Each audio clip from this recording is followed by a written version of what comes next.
Hey, before we get going, I just have to give a huge shout out to Dan, who left some feedback on the podcast. Here's what he had to say. Really love your podcast. I listen on iHeartRadio. We're in the middle of Princess of Mars.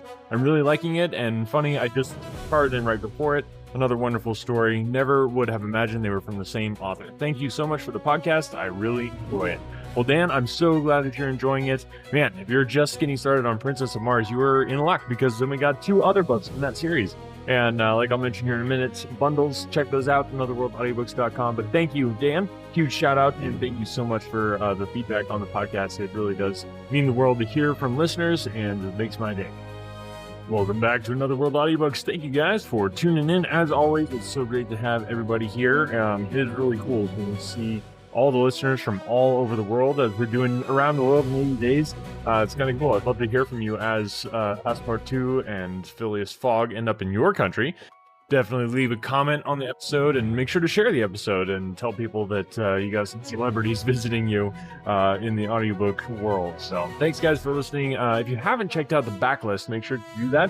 If you're enjoying this book, then we've got tons of other books that you would enjoy. If you're not enjoying this book, then I bet we also have other books you might enjoy. So we've done tons of Sherlock Holmes books, we've done tons of Jane Austen books, we've done Treasure Island, Jungle Book, we've done a bunch of Princess of Mars books, Tarzan. We've done all kinds of awesome stuff. The Arsène Lupin, if you're into that. So all kinds of stuff, all kinds of awesome stuff that you can check out. And it's all free on the podcast. But if you do want to support the podcast and listen to awesome audiobooks at the same time, I do package each book. So once it's done being broadcast on the podcast, then I go ahead and package it and sell the book itself as a cool thing. So if you want to just get the whole thing in one fell swoop and not have to download each episode, you can do that. Again, that's all on anotherworldaudiobooks.com. Go ahead and check that out. And I do have a bunch of bundles as well, too.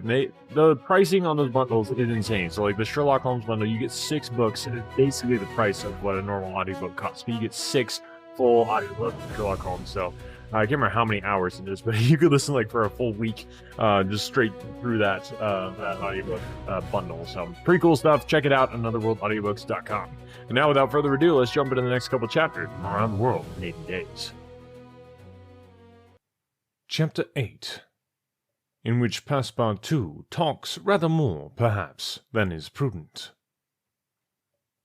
Fix soon rejoined Passepartout, who was lounging and looking around on the quay, as if he did not feel that he, at least, was obliged not to see anything. "Well, my friend," said the detective, coming up with him, "is your passport visaed?" "Ah, it's you, is it, monsieur?" responded Passepartout. "Thanks, yes, the passport is all right." "And are you looking about you?" "Yes, but we travel so fast that I seem to be journeying in a dream. So this is Suez?" "Yes." "In Egypt?" "Certainly, in Egypt." "And in Africa?" "In Africa." "In Africa!" repeated Passepartout. "Just think, monsieur, I had no idea that we should go farther than Paris.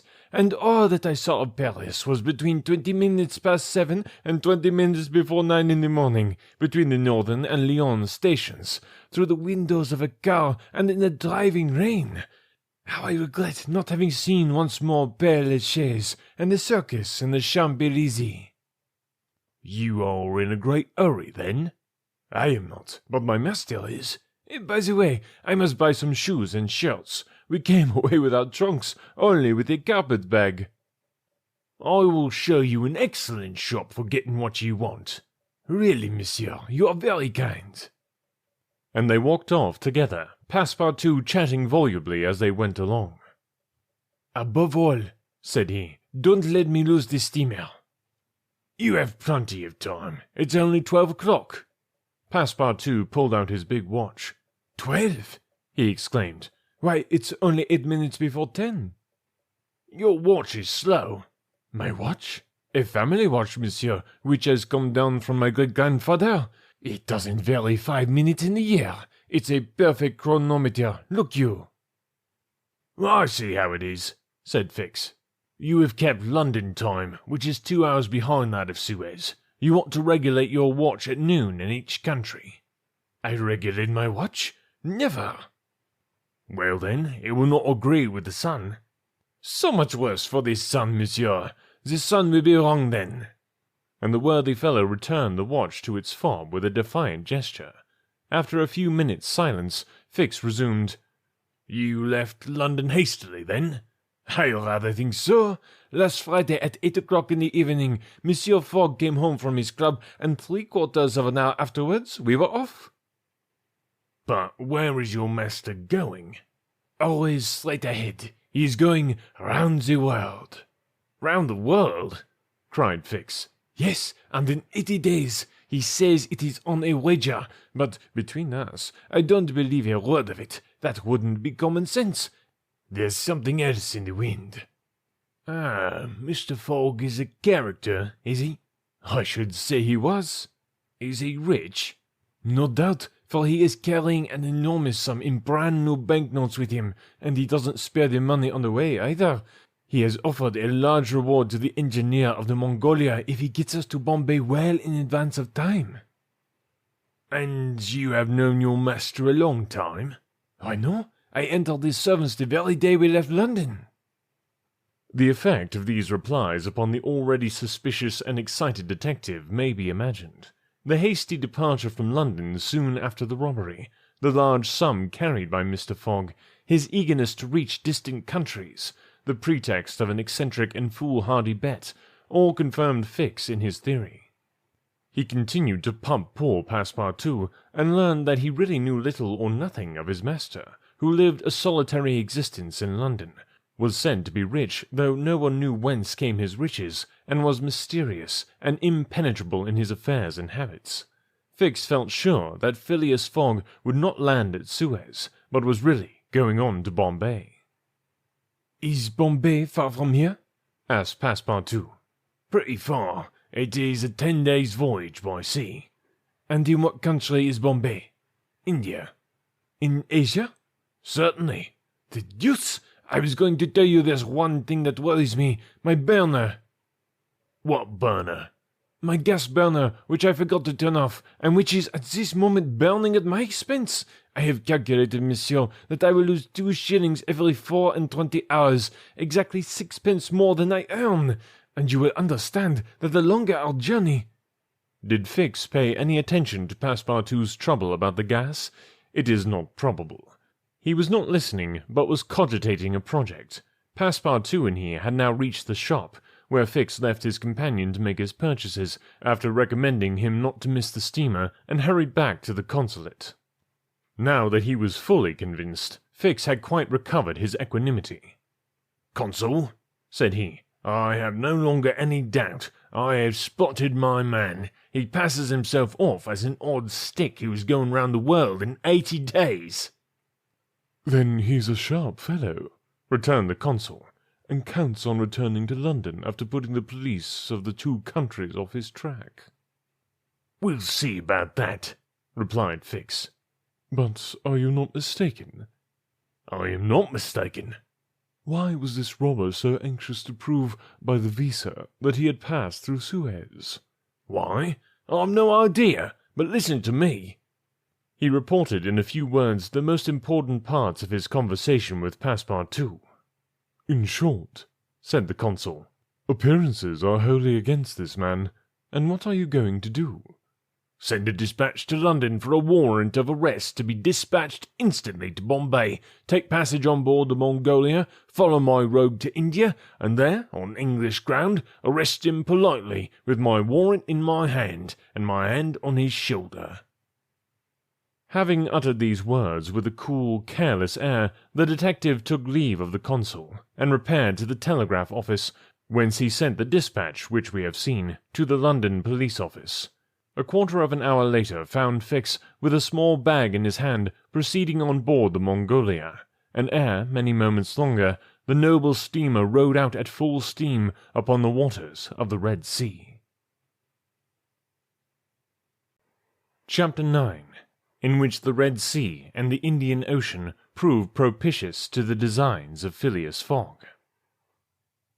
The distance between Suez and Aden is precisely 1,310 miles, and the regulations of the company allow the steamers 138 hours in which to traverse it. The Mongolia, thanks to the vigorous exertions of the engineer, seemed likely, so rapid was her speed, to reach her destination considerably within that time. The greater part of the passengers from Brindisi were bound for India, some for Bombay, others for Calcutta by way of Bombay, the nearest route thither, now that a railway crosses the Indian peninsula. Among the passengers was a number of officials and military officers of various grades, the latter being either attached to the regular British forces or commanding the sepoy troops, and receiving high salaries ever since the central government has assumed the powers of the East India Company. For the sub-lieutenants get £280, brigadiers £2,400, and generals of divisions £4,000. What with the military men, a number of rich young Englishmen on their travels, and the hospitable efforts of the purser, the time passed quickly on the Mongolia. The best of fare was spread upon the cabin tables at breakfast, lunch, and dinner, and the 8 o'clock supper, and the ladies scrupulously changed their toilets twice a day, and the hours were whirled away when the sea was tranquil with music, dancing, and games. But the Red Sea is full of caprice, and often boisterous, like most long and narrow gulfs. When the wind came from the African or Asian coast, the Mongolia with her long hull rolled fearfully. Then the ladies speedily disappeared below, the pianos were silent, singing and dancing suddenly ceased. Yet the good ship ploughed straight on, unretarded by wind or wave, toward the straits of Bab el Mandeb. What was Phileas Fogg doing all this time? It might be thought that, in his anxiety, he would be constantly watching the changes of the wind, the disorderly raging of the billows, every chance, in short, which might force the Mongolia to slacken her speed, and thus interrupt his journey. But, if he thought of these possibilities, he did not betray the fact by any outward sign. Always the same impassible member of the Reform Club, whom no incident could surprise, as unvarying as a ship's chronometers, and seldom having the curiosity even to go upon the deck, he passed through the memorable scenes of the Red Sea with cold indifference, did not care to recognize the historic towns and villages which, along its borders, raised their picturesque outlines against the sky, and betrayed no fear of the dangers of the Arabic Gulf, which the old historians always spoke of with horror, and upon which the ancient navigators never ventured without propitiating the gods by ample sacrifices. How did this eccentric personage pass his time on the Mongolia? He made his 4 hearty meals every day, regardless of the most persistent rolling and pitching on the part of the steamer, and he played whist indefatigably, for he had found partners as enthusiastic in the game as himself. A tax collector, on the way to his post at Goa, the Reverend Decimus Smith, returning to his parish at Bombay, and the Brigadier General of the English army, who was about to rejoin his brigade at Benares, made up the party, and, with Mr. Fogg, played whist by the hour together in absorbing silence. As for Passepartout, he too had escaped seasickness, and took his meals conscientiously in the forward cabin. He rather enjoyed the voyage, for he was well fed and well lodged, took a great interest in the scenes through which they were passing, and consoled himself with the delusion that his master's whim would end at Bombay. He was pleased on the day after leaving Suez to find on deck the obliging person with whom he had walked and chatted on the quay. "If I am not mistaken," said he, approaching this person with his most amiable smile, "you are the gentleman who so kindly volunteered to guide me at Suez." "Ah, I quite recognize you. You are the servant of the strange Englishman." "Just so, monsieur." "Fix." "Monsieur Fix," resumed Passepartout. "I'm charmed to find you on board. Where are you bound?" "Like you, to Bombay." "That's capital. Have you made this trip before?" "Several times. I'm one of the agents of the Peninsular Company." "Then you know India?" "Why, yes," replied Fix, who spoke cautiously. "A curious place, this India?" "Oh, very curious. Mosques, minarets, temples, fakirs, pagodas, tigers, snakes, elephants. I hope you will have ample time to see the sights." "I hope so, Monsieur Fix. You see, a man of sound sense ought not to spend his life jumping from a steamer upon a railway train, and from a railway train upon a steamer again, pretending to make the tour of the world in 80 days. No, All these gymnastics, you may be sure, will cease at Bombay." "And Mr. Fogg is getting on well?" asked Fix, in the most natural tone in the world. "Quite well, and I do. I eat like a famished ogre. It's the sea air." "But I'll never see your master on deck." "Never. He hasn't the least curiosity." "Do you know, Mr. Passepartout, that this pretended tour in 80 days may conceal some secret errand, perhaps a diplomatic mission?" "Faith, Monsieur Fix, I assure you I know nothing about it, nor would I give half a crown to find out." After this meeting, Passepartout and Fix got into the habit of chatting together, the latter making it a point to gain the worthy man's confidence. He frequently offered him a glass of whisky or pale ale in the steamer bar-room, which Passepartout never failed to accept with grateful alacrity, mentally pronouncing Fix the best of good fellows. Meanwhile, the Magnolia was pushing forward rapidly. On the 13th, Mocha, surrounded by its ruined walls whereupon date trees were growing, was sighted, and on the mountains beyond were espied vast coffee fields. Passepartout was ravished to behold this celebrated place, and thought that, with its circular walls and dismantled fort, it looked like an immense coffee cup and saucer. The following night they passed through the strait of Bab el Mandeb, which means in Arabic the Bridge of Tears, and the next day they put in at Steamer Point, northwest of Aden Harbour, to take in coal. This matter of fueling steamers is a serious one at such distances from the coal mines. It costs the Peninsular Company some £800,000 a year. In these distant seas, coal is worth £3 or £4 sterling a ton. The Mongolia had still 1,650 miles to traverse before reaching Bombay, and was obliged to remain 4 hours at Steamer Point to coal up. But this delay, as it was foreseen, did not affect Phileas Fogg's programme. Besides, the Mongolia, instead of reaching Aden on the morning of the 15th, when she was due, arrived there on the evening of the 14th, a gain of 15 hours. Mr. Fogg and his servant went ashore at Aden to have the passport again visaed. Fix, unobserved, followed them. The visa procured, Mr. Fogg returned on board to resume his former habits, while Passepartout, according to custom, sauntered about among the mixed populations of Somalis, Banyans, Parsis, Jews, Arabs, and Europeans who comprised the 25,000 inhabitants of Aden. He gazed with wonder upon the fortifications which make this place the Gibraltar of the Indian Ocean, and the vast cisterns where the English engineers were still at work, 2,000 years after the engineers of Solomon. "Very curious, very curious," said Passepartout to himself on returning to the steamer. "I see that it is by no means useless to travel if a man wants to see something new." At 6 p.m., the Mongolia slowly moved out of the roadstead, and was soon once more on the Indian Ocean. She had 168 hours in which to reach Bombay, and the sea was favourable, the wind being in the northwest, and all sails aiding the engine. The steamer rolled but little, the ladies, in fresh toilets, reappeared on deck, and the singing and dancing were resumed. The trip was being accomplished most successfully, and Passepartout was enchanted with the congenial companion which chance had secured him in the person of the delightful Fix. On Sunday, October 20th, towards noon, they came in sight of the Indian coast. 2 hours later, the pilot came on board. A range of hills lay against the sky in the horizon, and soon the rows of palms which adorn Bombay came distinctly into view. The steamer entered the road formed by the islands in the bay, and at 4:30 she hauled up at the quays of Bombay. Phileas Fogg was in the act of finishing the 33rd rubber of the voyage, and his partner and himself having, by a bold stroke, captured all 13 of the tricks, concluded this fine campaign with a brilliant victory. The Mongolia was due at Bombay on the 22nd. She arrived on the 20th. This was a gain to Phileas Fogg of 2 days since his departure from London, and he calmly entered the fact in the itinerary, in the column of gains.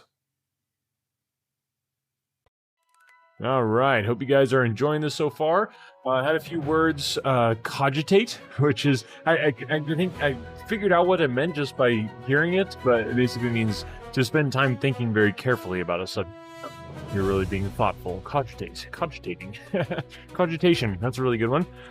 Propitious is likely to result in success or showing signs of success. So you could say that the graduate was very propitious. And then a purser. This is one that, again, you kind of figure out what it means, but I didn't realize it's actually a term for an officer in charge of money matters on board a ship or a commercial aircraft. So that's kind of cool. Got a purser who takes care of the purse. That's fakir is a Muslim religious mendicant. It can also mean a Hindu aesthetic or religious mendicant. Sorry. Especially one who performed feats of magic or endurance. So basically kind of a monk or holy man, kind of wander around. They also call him a wonder worker. Here, that's pretty cool. So, yeah, it sounds like Bombay would be a pretty cool spot to go check out. If anyone has ever been there, I'd love to hear from you. Please get in touch. anotherworldaudiobooks@gmail.com. I do love reading feedback from listeners, so if you are a listener, which the fact that you're hearing this right now means that you are, I want to hear from you. Please get in touch. Anotherworldaudiobooks@gmail.com just means the world to me to hear other people talk about the podcast. Tell me where you're listening, how you found the podcast, any of your favorite moments from the podcast, anything you got, I'd love to hear it. Thanks again, guys, for listening and for sharing the podcast. That is the best way to ensure that this podcast remains on the air. We're 8 years going strong here, and I can't do that without your assistance. And all that I ask, as I can provide free audiobook podcasts and hundreds of hours of audio enjoyment for you, it's just that you share the podcast. If you've gotten anything out of this podcast, please just tell somebody about it. Spread the word, spread the love, and that will help me continue to be able to bring you awesome audiobooks here every week, and maybe even more often. So check that out, anotherworldaudiobooks.com. Thanks, guys, and we'll catch you next week.